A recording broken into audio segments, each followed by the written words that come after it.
好，那我们今天很开心可以，One more time, sorry. 口音。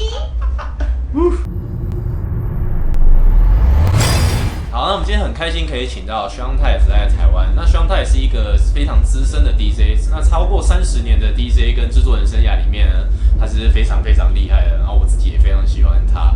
他现在主理的Degenerate Radio 跟 Regenerate Record 这些。那我们今天就来访问一下。Hi, Tyas. Nice Hello. to meet you here. Good to be back. Good to be back. Cool. So, should we start? Yes, Yeah, absolutely. Cool.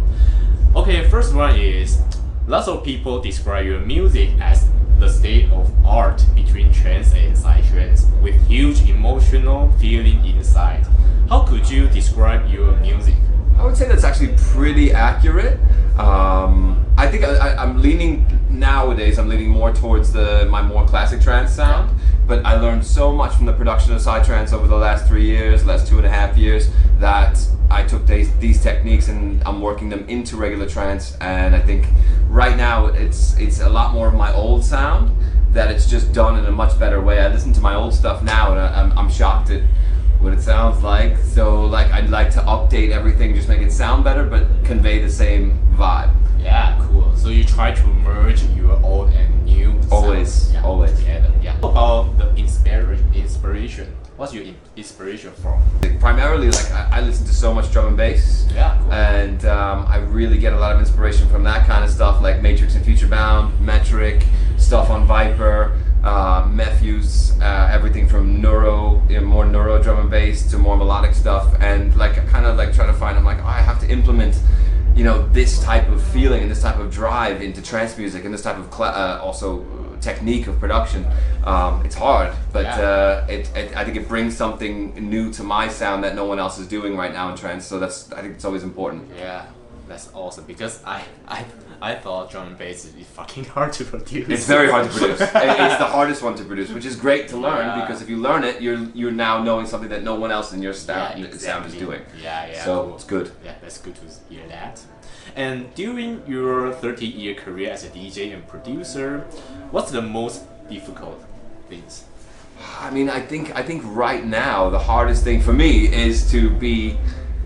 For me, the hardest thing right now is social media. I'm always a studio geek, and I can live in the studio and just make music all day and forget to post anything on social media. So for me, social media is the hardest part because it's now part of our job. Yeah.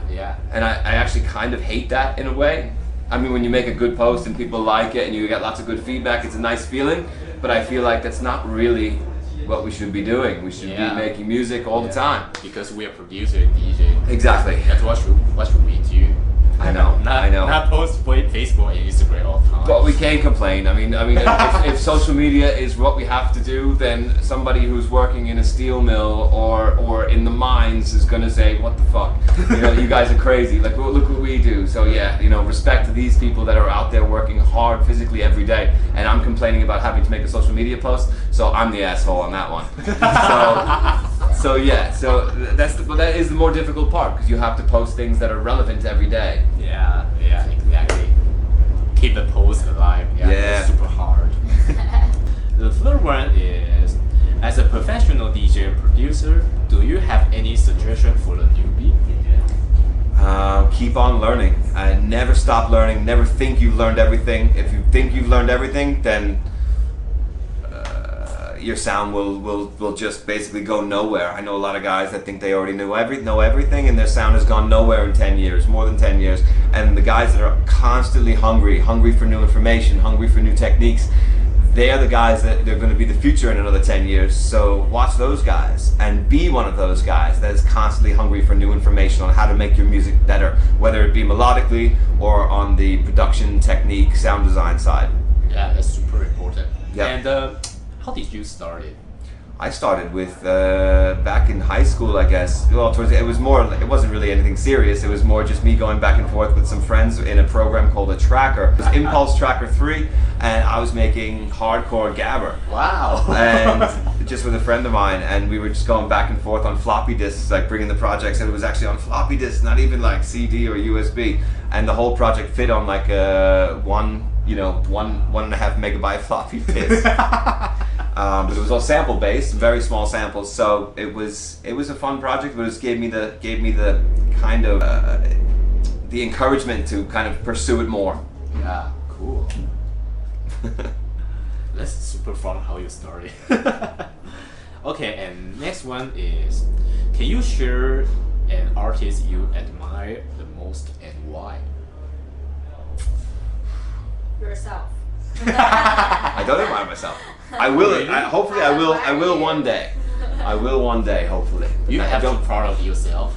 I'm proud of what I did, but I don't admire what I did, what I am yet, because I still feel like I have a long way to go. But who I do admire would be somebody like Moby, would be somebody like Paul Van Dyke. Paul Van Dyke, I mean, watching what he used to do and still does do to dance floors throughout the late '90s in New York City, in Twilo, and then when he moved over to the Roxy, Jesus Christ, what he would do to these dance floors.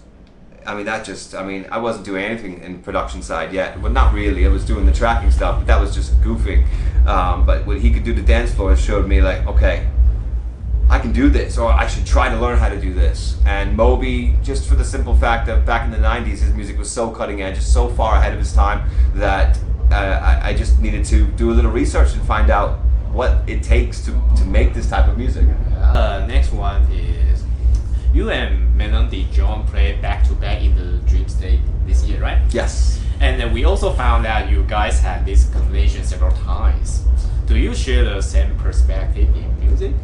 We do, actually. Yo, I like Menno. He's really cool. And like, this is one of the most down-to-earth, normal guys in the entire scene. And his English is probably better than mine, which is crazy because he's Dutch. Really? And yeah, he speaks English like an American. And it's so interesting. But whenever we chat, it's so really good because, he knows what's up. He really, really knows so much about the music. It's a pleasure to play with him because he's got a really good ear to the ground when it comes to, where the music is going, what is working right now for the dance floors, and what is cool. I've never heard him play a cheesy track. So and I like to play with him because he's so varied. He's got so much versatility. So for me to play with him on Dream State, it'll be an honor. Absolutely. Yeah, he's really an awesome guy. Yeah. Yeah. He's tall. Oh, It's really? good. It always looks funny when I'm DJing. Oh, really? I'm not that short, but he's Oh, like this really? big. It's rough, yeah. Oh, I'm gonna ask for a chair or something to stand on. oh cool. Well, will you guys launch a new project together in the near future?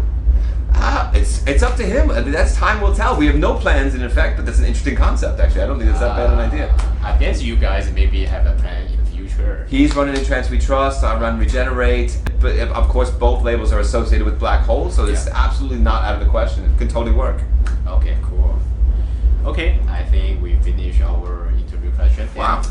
Do you have any words or like to greet to Trancefamily in Taiwan? Yes, of course. Well, I mean, for everybody that's come tonight, when you watch this video, thank you so much for coming. Anybody who couldn't make it, you're gonna miss out, and hopefully I catch you on the next time.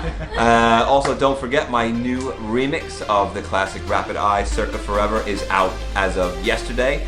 I don't know when this video goes live, but you can go grab that right now on Beatport. And that's about it. I hope you guys enjoyed me tonight, and see you again on the next video. Awesome.